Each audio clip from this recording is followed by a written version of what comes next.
tukutusako programu eno Taka Enyaffe tukutusibwa kuba naffe ba Buganda Land Board ekitongole ky'Obwakabaka ekivunanyizibwa ku ttaka ly'Obwakabaka. Tunonyayo ensonga buli kaseera ezinakukuumira mu kumanya awo nno ne tuzikuwa n'oyongera okutambulira ku nsonga.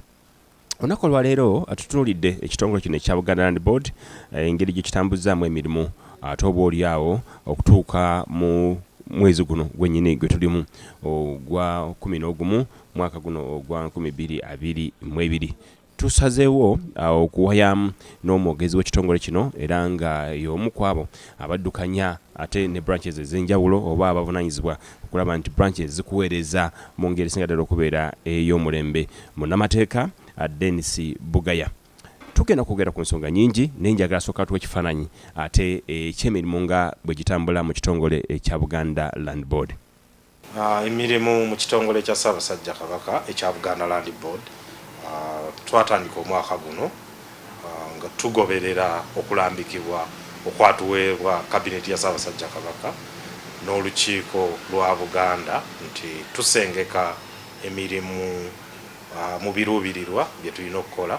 Ekiruubirirwa ekikulu ennyo kutereeza busenze bw'abantu bonna abali ku ttaka lya Ssaabasajja Kabaka nga mu kiruubirirwa ekyo mwe muva ebiruubirirwa ebirala, mwe muva emirimu gyaffe egy'okupunta, mwe muva emirimu gyaffe egy'okukolera abantu abo ebyapa, mwe muva emirimu gyaffe egyeyongedde egy'okuwandiisa ab'ebibanja bonna abali ku ttaka lya Ssaabasajja Kabaka. Ate era ng'ekyo tekisobola kukolebwa nga totegese na kusomesa abantu ba Ssaabasajja Kabaka ku misomo gyoyita mu mikutu kati nga guno ogwa TV, mu mikutu egya radio gye tuyitirako, wamu n'okutuukirira abantu ba Ssaabasajja Kabaka yonna gye bali. Tukiyite ground nga kino kikolebwa mu Uganda ate era ne kikolebwa n'ebweru wa Uganda. Wonna abantu ba Ssaabasajja abali ku ttaka ly'Obwakabaka we bali. N'olwekyo mu kkowe eryo tubadde tutambula bwe tutyo, emisomo gikubiddwa, abantu bawandiisibwa, abalina ebisaanyizo, okusomesa kugenda mu maaso ku mikutu egy'enjawulo mu mawulire ne ku kyoyita electronic media, TV ne radio, ku social media emirimu gigenda mu maaso era nga tusuubira nti bwe tunaamalirako omwaka tujja kubanga abantu beeyongedde okubanguka ku nkola egobererwa ku ttaka lya Ssaabasajja Kabaka. Era mu ngeri y'emu wabaddewo nnyo ebyogerwa nga biyita mu mpapula z'amawulire, biyita ku radios nga Minister of State Sam Mayanja ng'ayogera ku nsonga ya Buganda Land Board n'okulaga nti oba oliawo byekola tebiri mu mateeka ate nga Buganda Land Board bulijjo tulaga nti emirimu gyonna gyekola gitambulira wamu ate ne Ministry ey'eby'ettaka. Mukulu Dennis Bugaya bw'ati bw'annyonnyola ku nsonga eyo. Ettaka ly'embuga z'amasaza n'amagombolola lyaddira Obwakabaka mu bukyamu, kyekyo yasooka okwogera ate era n'ayongera n'ategeeza nga emirimu gyonna egikolebwa Buganda Land Board bwe gitali mituufu, bwe gitalina kubaawo, ekyo nakyo n'akyogera. Naye ebyo abaabiwulira tebasaanye kweraliikirira, naddala abantu ba Ssaabasajja Kabaka. Mu bantu ba Ssaabasajja Kabaka muno mulimu abaami ab'amasaza n'amagombolola n'obukiiko bwabwe obukwasaganya obukulembeze bw'amasaza n'amagombolola, abaami abatongole, abaami ab'emiruka gya Ssaabasajja Kabaka wamu n'abantu ba Ssaabasajja Kabaka bonna. Ebintu ebyo byayogerwa minisita tebasaanye kubiwa nnyo makulu na mulamwa lwa nsonga si bituufu, lwa nsonga tebigoberera mateeka. Ettaka eryaddira Obwakabaka bwa Buganda, ttaka eryawambibwa ku Bwakabaka bwa Buganda mu 1967. Jjukira nti enjega bwe yatugwira mu 1966 Ssaabasajja Kabaka Ssekabaka Muteesa n'awaŋŋangusibwa mu 1967. Etteeka lyakolebwa Ssemateeka owa 1967 n'ateekawo obuwaayiro bwonna obwawamba n'okutwala ettaka ly'Obwakabaka. Kitegeeza nti ettaka lino okuliwamba lyali lya Bwakabaka. Etteeka erya 1993 lye tuyita the Traditional Rulers Restitution of Assets and Properties Act. Etteeka eryo lyetteeka eryayisibwa okuddiza obwakabaka so obwa Buganda bwokka n'obukama bwe Bunyolo n'obukama bwe Toolo obwakyabazinga bwa Busoga n'abakulembeze ab'ensikirano abayina ebyali bibawambiddwako etteeka eryo lyakolebwa ne libaddiza ebintu ebyo. N'olwekyo mu kkowe eryo endagaano ya 2013 eyazza embuga z'amasaza n'amagombolola mwe yateekebwako omukono era pulezidenti yagiteekako omukono ng'akiikirira gavumenti ya Uganda ne Ssaabasajja Kabaka ng'akiikirira obwakabaka bwa Buganda naye n'agiteekako omukono. So bwe tutunuulira ekintu ky'okudda kw'embuga z'amagombolola n'amasaza mu tteeka kyakolebwa mu butuufu kuba etteeka nga bwe ndirambuludde weeriri eryazza embuga zino eryasinziirwamu okuteeka omukono ku ndagaano eyo. Naye era bwe twongera okitunuulira nti etteeka eryo okuyita lyayisibwa litya. Etteeka eryo okuyita lyayisibwa mu Paalamenti ya Uganda mu kiseera ekyo gye twali tuyita NRC, National Resistance Council, Paalamenti ya Uganda gye twalina mu kiseera ekyo nga okulonda kwa CA tekunnabaawo. So kino kyaliwo mu 1993. N'olwekyo omwami minisita ayina okukitegeera nti etteeka okuyita nga liise mu Paalamenti ya Uganda kitegeeza bannayuganda bonna baatuula nga bakiikiriddwa bammemba abaali bakiika mu lukiiko olwo ne bayisa etteeka lino. N'olwekyo omuntu ssekinnoomu tayinza kujja navvoola amateeka agayisibwa ensi yonna. N'olwekyo tumutegeeza nti ffe tugoberera amateeka, tuli law abiding ne gavumenti yennyini egoberera amateeka. Ate era n'ekintu ekirala bw'oyongera okwetegereza ensonga eyo mu gavumenti tulina kye tuyita collective responsibility, doctrine of collective responsibility, nti ebintu byonna ebikoleddwa mu gavumenti kasita biyisibwa gavumenti ng'ekiikirirwa agikulira ye pulezidenti wa Uganda, kasita bituuka okuteekebwa mu nkola gwate minisita mu gavumenti eyo toyinza kuvaayo ate n'ogamba kino kyayisibwa mu bukyamu, kino sikikkiririzaamu, kasita biba nga byayita biba byayita. N'olwekyo ku nsonga eyo tugumya abantu bonna nti amateeka weegali agazza embuga z'amasaza n'amagombolola, procedure gye tuyita emitendera egyayitibwamu okutuuka okuteesa okutuuka okutisa omukono ku ndagaano n'endagaano okuba nti yajulirwa Ssaabawolereza w'eggwanga lya Uganda ng'omujulizi ne bannamateeka ku ludda olw'obwakabaka. Ekyo kyonna kikulaga nti embuga n'ettaka eryo lyaddira obwakabaka mu butuufu. N'olwekyo tewali alina kweraliikirira, abantu bagende mu maaso nga basaba abaagala liizi basaba obwakabaka. Local government zonna kebe nga district, kebe nga sub county, kebe nga town council, kebe nga municipality zonna eziri ku ttaka ly'obwakabaka nazo tuzikubiriza bajje bagoberere emitendera gyonna n'okulambikibwa okwa Ssaabawolereza wa gavumenti ya Uganda, kuba Ssaabawolereza wa gavumenti ya Uganda abo bonna abawangalira mu mbuga ezo yabagamba bajje Mengo mu Buganda Land Board batereze obusenze bwabwe, bateese balabe butya bwe bayinza okuwangalira n'ebitebe byabwe ku ttaka lino nga bakolagana bulungi n'obwakabaka. N'olwekyo tewali asaanye goberera bya minisita Mayanja kubanga either yabyogera nga takoze kwebuuza kumala oba kunoonyereza kumala, naye ng'ekituufu kiri nti buli ekyakolebwa kiri mu mateeka era kyova olaba teri musango gwonna gwakanya kyakolebwa. Tusuubira nti mu nkola ennungi eya gavumenti egobererwa nga standard mu nsi yonna, gavumenti bw'eba eyogera ekintu ekiteeka mu buwandiike n'ekiwandiikire abo bekikwatako abalina okukikolako. N'olwekyo twandisuubidde nti ebyo byonna minisita waffe Sam Mayanja yandikutte ekkalaamu n'awandiikira obukulembeze bwa gavumenti ya Ssaabasajja Kabaka n'agiraga obutali bumativu bwe nti oba kino siri mumativu nakyo ne kino siri mumativu nakyo, ettaka lyabaddira mu bukyamu. Gavumenti ya Ssaabasajja Kabaka nayo n'emwanukula n'emulaga oludda luno bino lwaki byakolebwa lwaki byakolebwa mu butuufu lwaki byakolebwa mu mateeka naye nga ffe twagala kutunulayo ennyo eyo tulowooza nti minisita okulambikibwa wa minisita munnamateeka ne gavumenti erina ssaabawolereza waayo ejjudde bannamateeka bangi gavumenti yaffe eno eramula eggwanga lino tusuubira nti abo bandibadde bamuvunaanyizibwako ne bamuwabula ku nkola entuufu gy'alina okugoberera.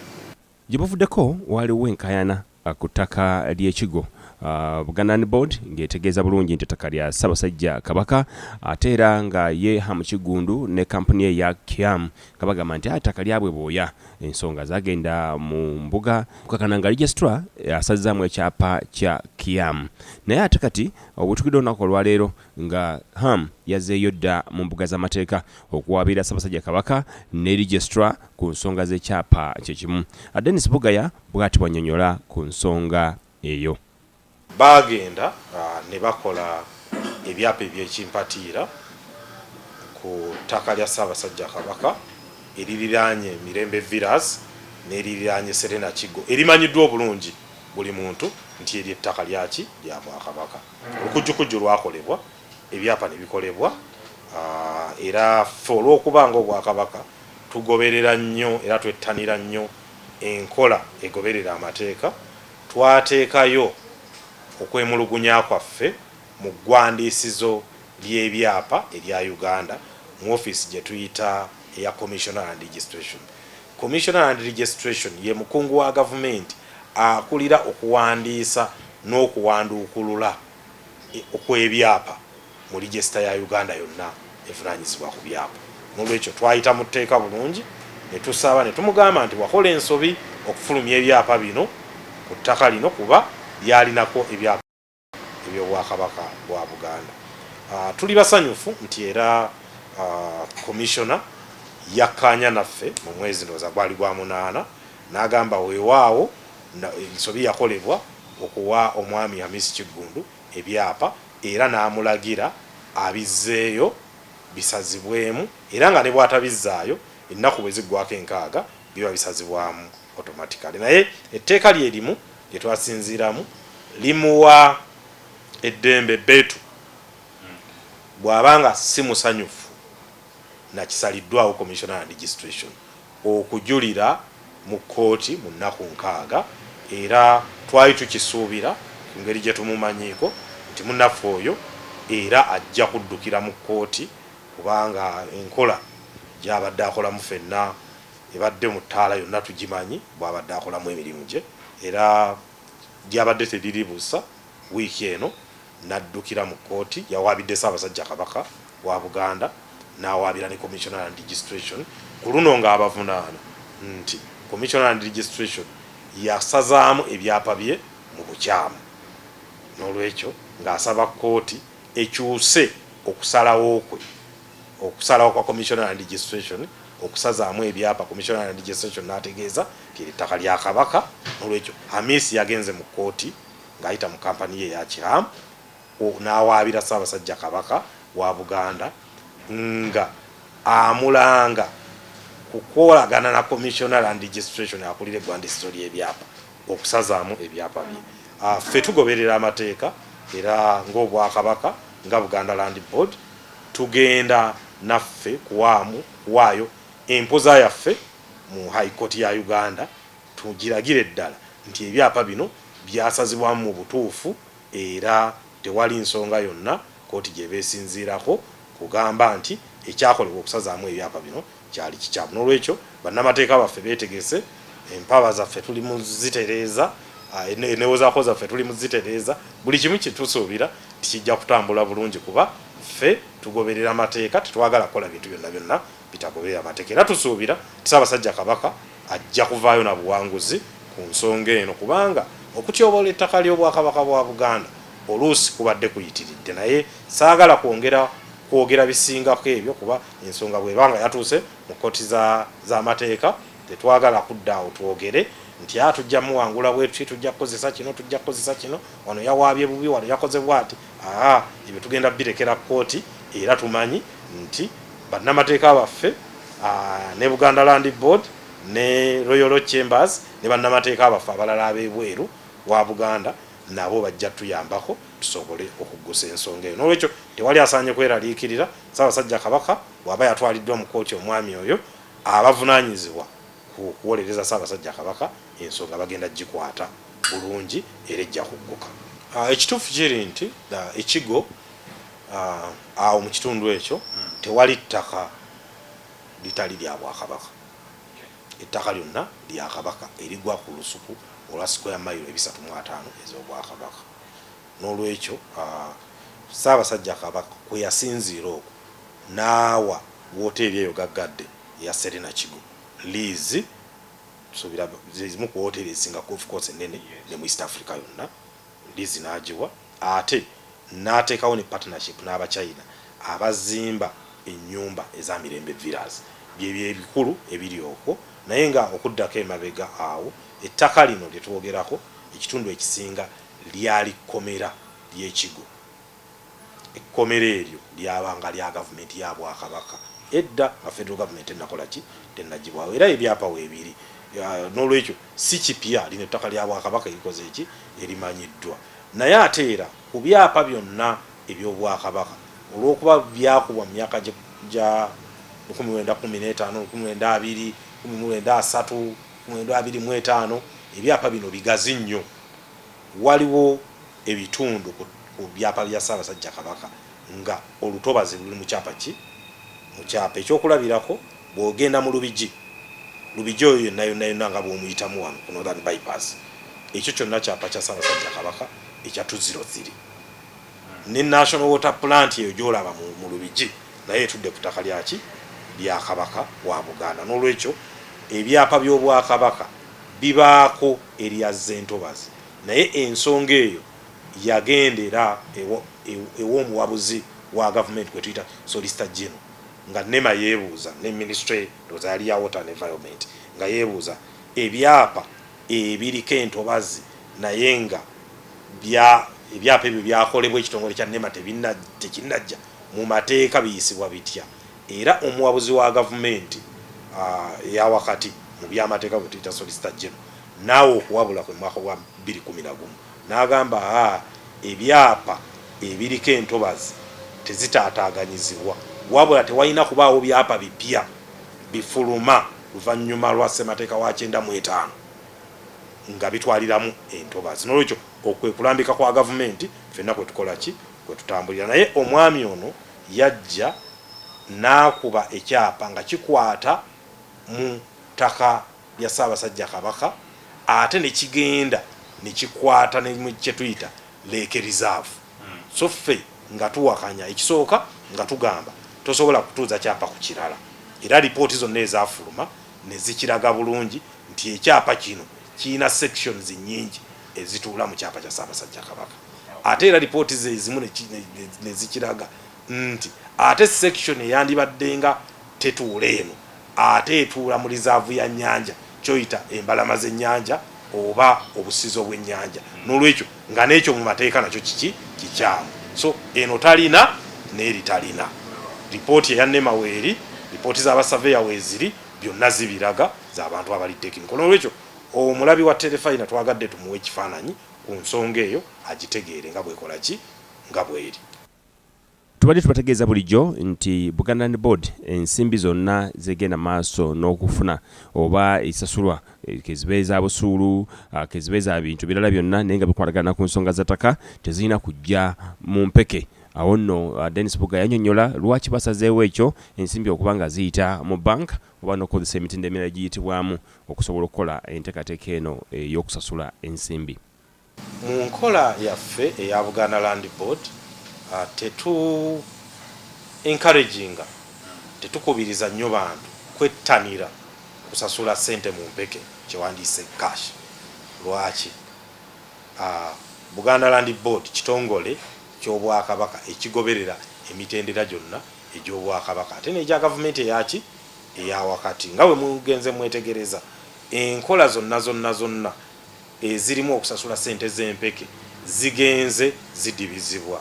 Ekyokulabira ku twabeerangako awo umeme UEB National Water nga tugenda ne ssente ku budirisa ne tukola ki ne tusasula enkola eyo tekyakola ki tekyaliwo n'olwekyo Buganda Land Board olw'okuba kitongole kya Bwakabaka ekitambulira ku mitendera egy'omulembe ate era n'okwewala ebiyinza okuva mu kukwata kaashi twatula ne tusalawo nti eddirisa lyonna erya kaashi kabeere busuulu ku byalo lijjiddwawo ssente zonna zisasulibwa mu ki zisasulibwa mu banka n'olwekyo omuntu yenna ayagala okusasula ssente kazibeeza premium kazibeeza ground rent kazibeeza busuulu kazibeeza consent gyonna emisoso egisasulwa ku ttaka ly'Obwakabaka tumukubiriza kaakati tukozesa ki banka towa muntu yenna nsimbi kabeere muweereza wa Bwakabaka bwa Buganda ng'omumanyi tomuwa nsimbi za mpeke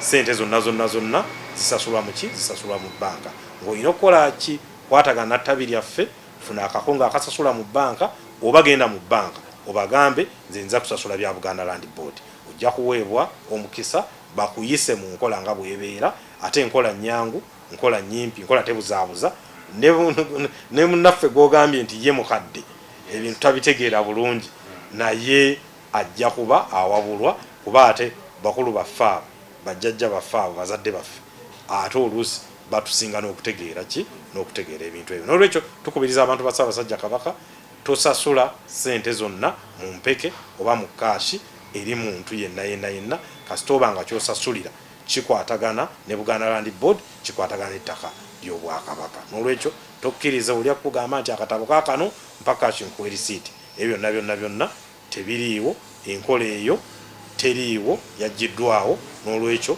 tugoberere banka ate guno mulembe Mutebi tubeere abayiiya ab'omulembe omutebi ate tubeere abantu ababeera ku mulembe n'olwekyo bw'omala okusasula mu banka akakongo ako katwale ku ttabi lyonna erya Buganda Land Board ofune erisiiti ate oweebwe ne service ekola ki eddako bwe kuba kupunta opuntibwe nga bakoledde erisiiti bwe kuba osasudde busuulu oweebwe risiiti ze eza busuulu ate tulabe nga tusobola okweyongerayo batuweereza abantu ba Ssaabasajja Kabaka.